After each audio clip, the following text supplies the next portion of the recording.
If, like us, you have the Alde wet central heating, you probably really enjoy the way that it keeps you really nice and warm, with the wafts of hot air coming up from behind the sofas at the front of the caravan, and the way it keeps the rest of the caravan at a constant temperature. You probably don't enjoy the user interface, certainly if you've got an older one like what we have. It's difficult to use, it's hard to understand, and if you've got poor eyesight, it can be quite difficult to see what's actually going on. Now, thankfully, Alde have resolved this problem by upgrading this system to one of these, which is a new touchscreen colour panel. And they've created an upgrade pack which allows us to very simply and very easily unplug this from our caravan, plug this one back in, and you have a very usable user interface. Now, there is some work we need to do, and mostly it's just modifying the hole that this once lived in. As you can see, it's a completely different shape to this one here.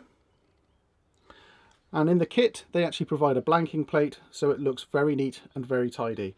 And I'll show you exactly what we get in the kit in a moment. Now, in terms of tools, well, let me go through some of the kit that you're going to need to do this. We're going to need the Alde upgrade kit. We're going to need a trim removal tool, or a flat bladed screwdriver if you haven't got the tool itself. A small posi drive screwdriver, a hacksaw or jigsaw would be better, a file, a drill with a small drill bit, I'm using a 3mm at this point, and a pen to mark out your work. So that's all we need. Let's have a look to see what we get in the kit. So this is what we get in the kit. This is the new control unit. It's the 3010613, and this is available from the Alde website. Now you can see that this actually is quite a different shape to our old control units, which is here. You can see that this is obviously quite a big difference, and you'll see that when we actually remove this in a minute, you'll see that the screw holes are quite far apart. So what Alde have also produced is they've produced a blanking plate which fits in like this, and this blanking plate covers up and hides the screw holes from the old control unit. Now the only difference is that we actually need to widen the aperture in the hole here. So we need to do a bit of sawing and a bit of cutting to our bodywork here to make this one fit in properly.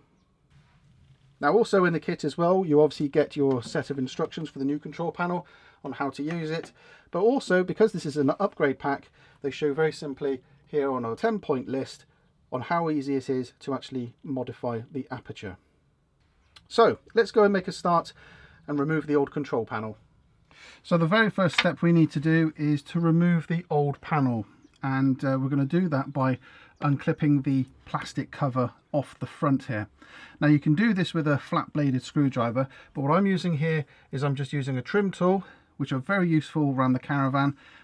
They break up before you damage any of the surfaces or the actual fabric of the caravan. And what I'm going to do is I'm just going to push this in gently around the back of the actual control unit.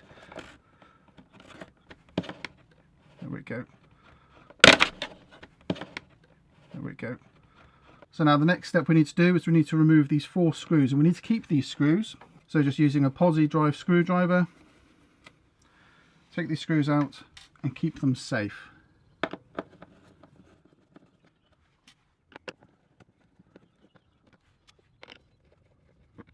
So now with the 4 screws removed, the whole panel should now lift out very gently, like so. There you can see it's come out. Now what we can do is we can unclip the backing off of the back of the control panel and unplug the cable from the control panel.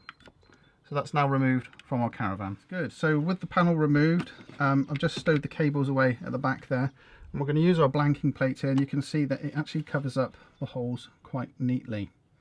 So all I need to do now is work out exactly where this is going to go. So what I'm going to do is I'm going to place this here like so, and I'm going to mark my first hole there. What I'm going to do now is I'm going to use a drill bit, pilot hole drill,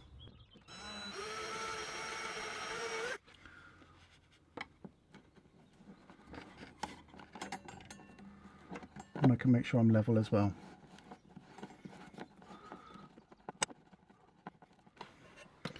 So let's make sure we're level here. Now I know that doesn't look particularly level, but I always knew that this panel was never in level on this caravan for some bizarre reason. So I think it needs to go there. and I'm happy with that.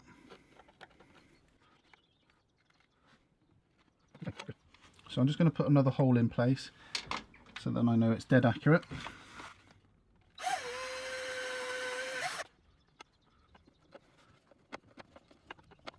So all I want to do now is mark out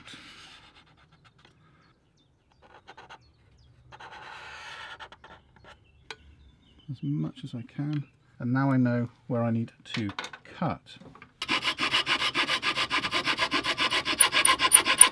So what I've done here to cut this groove out is I've put a couple of vertical cuts down either side, but because there wasn't enough space for me to put a drill bit in to allow the blade to go and cut across, what I've done is I've gone down at an angle like so, like 45 degrees, and then back again as shallow as I can. That gives me enough of a notch then to put the saw in and then go across the bottom. So all I've got to do now is just go back over this side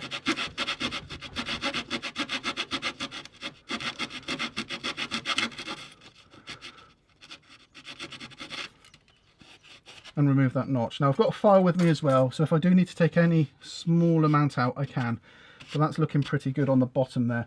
So all I've got to do is do exactly the same for the top.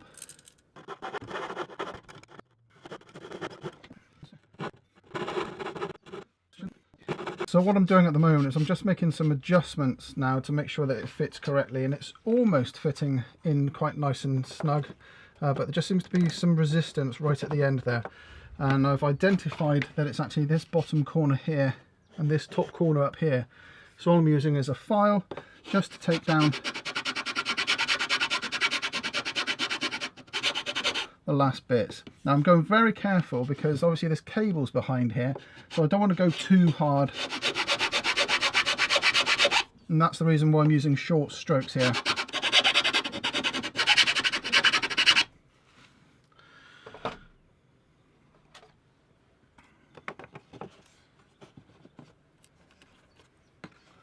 There we go. That now fits beautifully. So the first thing we need to do is we're going to put a backing plate on, and we're just going to feed our cables through the backing plate like so.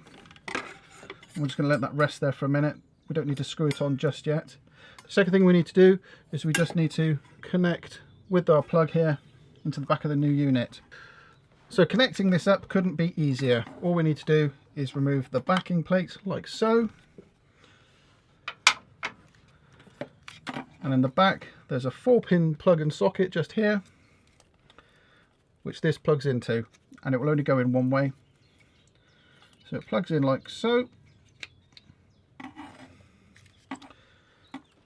and then the cable will feed out of the bottom. There's a cutout in the bottom of the backing plate like so, and then we are ready to insert it. So I've already put the backing plate on beforehand. I'm just going to push the cables through, bit of a fiddle I suppose, put the control unit into the backing plate. So let's stir that in as well as we can.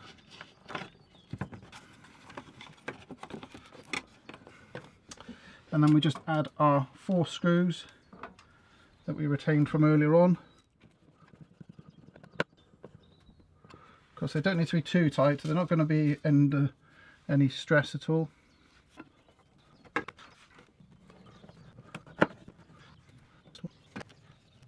There we go.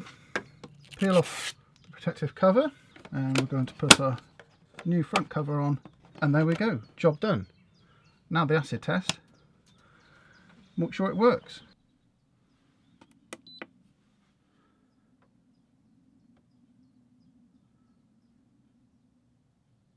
Look at that, it all works beautifully. That's fantastic. So we can now go to the menu, and we've got ourselves a touch screen here which we can do things with, set the time, etc., which is okay. Set other settings like the pump and the nighttime setting, the daytime setting, delayed start. There's loads of things we can do on here which the other panel would give us, except it's now very usable on a very usable interface here. So that looks absolutely fantastic.